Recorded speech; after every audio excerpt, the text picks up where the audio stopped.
Hi guys, it's me George, and today I wanted to do somewhat of a different video today. I have been watching recently everybody's different tags, the My Magical YouTube Journey tag. First and foremost, thank you to everyone that's kind of been doing that because it's been really enjoyable as a YouTuber to watch that. I think that that's something that I've thoroughly enjoyed. Um, and I think it's so important as well because I think that it kind of it helps someone reminisce on certain memories. And with that in mind, of certain memories reminiscing, and I think that by reminiscing, we actually realize how far our community has actually come, the online community particularly, but the traditional witchcraft community in general has changed so much so within 10 years. And there will be people from different generations here that will be like, I remember when blah, blah, blah. Do you know what I mean? Which is perfectly valid. It's perfectly valid, and I get that. So, yeah, I just kind of wanted to reminisce because I'm a hopeless, sentimental person, and I do love a reminisce, and it is actually my downfall sometimes. So yeah, I just thought I would kind of talk about that and talk about partly my YouTube journey, but also talk about other aspects too. Now, I have spoke to other YouTubers about this as well. And one particular person, Nico from Son of Celine, and if anybody is interested in a reading from Nico, definitely check his channel out, Son of Celine. He also does forecasts as well for different signs, but he can definitely go more in depth to book a reading with him. So definitely check out Son of Celine. I watch his predictions, and they are pretty accurate as well. So yeah, really good channel. Thoroughly recommended. But I have spoke to Nico about this before, briefly, but other YouTubers I've spoke to about this. Now, I kind of want to take you guys way back around 13 years, and my channel changed completely. Originally, I was in a societe, a voodoo group, a Haitian voodoo group, and I was also involved in that religion for some time. However, I also was practicing root work and hoodoo, which I still do practice. And hoodoo and root work is a form of folk magic from South America and takes from different influences through, the slave trade and through colonialization of America. And it has become a very powerful practice. Now, I do still practice hoodoo, as mentioned, but mainly I now focus on traditional witchcraft of the UK and around Europe. However, my practice isn't limited to that. I don't limit my practice just to that. I focus mainly on British folk magic and the magic of the cunning folk. But what's interesting is originally the whole reason I started a YouTube channel was I wanted to do a YouTube channel for witches that weren't pagan.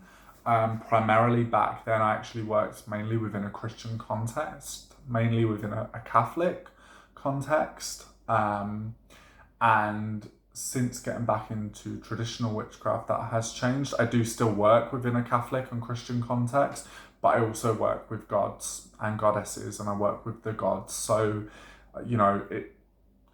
I'm fluid when it comes to that. I am pretty fluid. So, yeah, I do, however, mainly work with spirits. I'm a spirit worker, but it's interesting to see that the second time I kind of up and started my channel was when I had began to notice as a traditional witch, and when I left voodoo and when I got back into that, I had began to notice that there wasn't really anything on YouTube for traditional witchcraft or for folkloric witchcraft at all.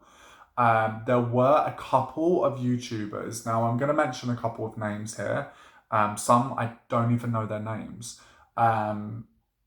But I wanted to talk about it because it is a blast from the past and it makes the hairs go up on the back of my neck, and I just love it.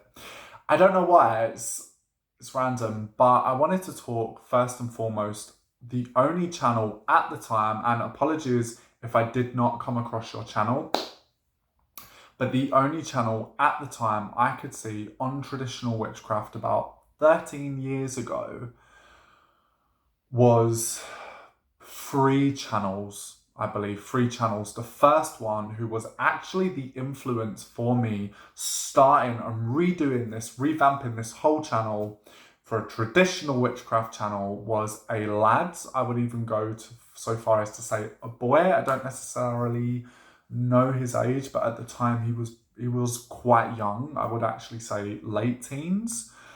He was very, very young. He was a lad from, I wouldn't want to say, but possibly Scandinavia, possibly Sweden. I forgot his name, but I used to love his videos. And it was an insight into his practice. And I believe he lived off from like a woods, or he lived near a woods. And yeah, he had a really awesome channel. And I was like, I want to do that. I want to do a video, I want to do a channel like that with traditional witchcraft. And folk witchcraft. And because of him, because of that lad, that's what started it. So if you are watching, and I'm so sorry, I've completely forgot your name, because it was over a decade ago. It was 13 years ago, so I do apologize, but I just want to say thank you so much. He had a gorgeous altar. I remember it was like stag antlers in the middle with a cauldron, and he had all his things around his altar, and it was just gorgeous, and I loved the way he spoke about things. It was really, really cool. And he kind of done a video when he was talking about coming into himself, coming into his own, and then he disappeared. And the YouTube channel disappeared, and I was kind of gutted. I was really, really gutted. The other one, which is still there, is called My Witchcraft, or I think it is My Witchcraft, and it was a Pella in Male Pella Witchcraft, it was called, I believe. And I think it is still there, but it was basically a couple of videos showing an array of his tools that he worked with in his practice. And it wasn't him talking or anything like that, but it was information-based videos, a couple, which I loved. The other one was a guy called Mystic Witch, and I remember this guy, and I think it was around about the same time I had started my channel. I also started to see Mystic Witch. I don't know if he started it before me or after, I'm not entirely sure. He was really cool. He was an English guy, he was Indian. He was awesome. He was really, really cool, and I actually loved his channel, because he also had grown up with a Hindu faith, and I think he also spoke about that as well. He was super cool, but he was into traditional witchcraft, and I really enjoyed some of his videos. I really enjoyed his videos. So yeah, Mystic Witch. But again, I believe he must have deleted his channel. I don't know. But yeah, he was really awesome as well. And last but not least, and it is still there, and I love this channel, Dorset Wildlife Rescue. They are a hunting coven, and they're called Cauldron of the Altar Kaliak, but they pronounce it Kailish. But they were a hunting coven, which meant they were essentially hunting saboteurs, or they kind of protected the land, which was really, really cool. And yeah, I really, really enjoyed that channel, and it's still up. And I found, when I watched them, I was like, whoa, like these guys are not messing about. This is proper old craft, proper blood, sweat and tears folk magic. They're not afraid to use poisons. They're not afraid to use sexual fluids. They're not afraid to use blood. They are not afraid to get into the nitty-gritty of things. And I loved it. I absolutely loved it. In regards to online as well, one of the people that really, I believe, had a massive, profound effect upon traditional witchcraft about 10 or 13 years ago is Sarah Ann Lawless, who was known as the Witch of Forest Grove, who done an amazing blog, The Witch of Forest Grove, and I lived for it, and I think everyone did. And I think that when we started to see this aspect of animism, or the use of the word, coming into more usage, I definitely believe that was because of Sarah Ann Lawless's influence there, The Witch of Forest Grove, because she done some phenomenal blogs, you know, and it would be so animistic. It would be working with bones, it would be working with roots. You know, it would talk about making ointments, it would talk about poisonous plants, you know, working with the dead, working with the ancestors. It was just, it was amazing. And she would also blog about her rituals, some experiences that she had. And still to this day, there are parts of Witch of Forest Grove, parts of her blog that I still have in my practice and incorporate into my practice. I really enjoyed her blog, and it had, I can't actually express how much of an effect and impact that blog had on traditional witchcraft, because way back when, about 10, 13 years ago, there was not a lot of resources at all, really. And there will be people watching these videos that are like, try 10 years before that, there was gold, you know what I mean? Which, yeah. And there wasn't, you know, there was, you know, they're completely and utterly right. And I remember that being young, like really young, like 13. But 10 years ago, when I was around 21, I remember online there was very limited resources regarding folkloric witchcraft and traditional witchcraft. And in fact, the term folkloric witchcraft, I hadn't even really seen it used. I hadn't really seen it used that much, if not at all. I just saw traditional witchcraft or tradcraft, and that was it. I also remember there are a couple of people here as well that I remember. American Folkloric Witchcraft.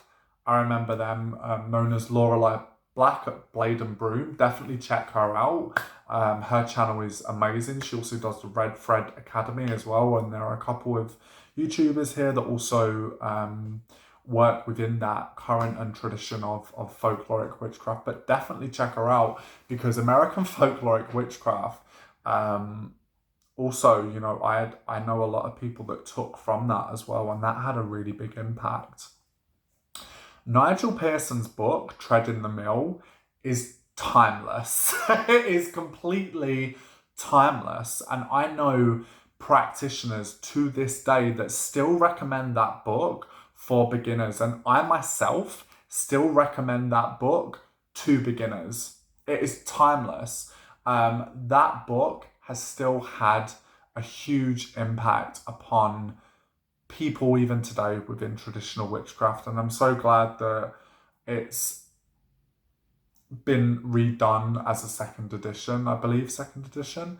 But it you know, it is timeless. It's had such an impactful impact within the community.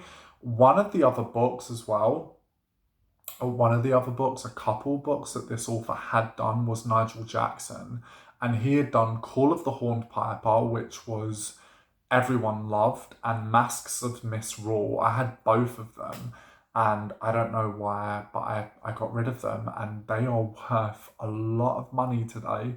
A lot of money. All of the Capel Ban books, which were quite prominent within 10, 13 years ago, if you have a book from Capel Ban, keep a hold of that. Keep it pristine, because they are worth a lot of money. But yeah, Call of the Horned Piper was a classic for traditional witchcraft back in the day. And Masks of Misrule. He also done a couple of other, Pillars of Tubal Cain and the Book of Fallen Angels, which I would love to read.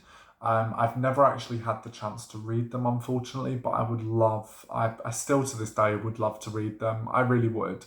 But yes, he definitely, he actually, I believe is Christian now. He's actually left traditional witchcraft and is actually a Christian and converted to Christianity. But hats off to him. I have to say that as an author for traditional witchcraft, whether he likes it or not, he had a massive impact to traditional witchcraft. And I believe Call of the Horned Pipe was actually 1997, but still about 10, 13 years ago, people were still reading it, and it was still one of the only books around.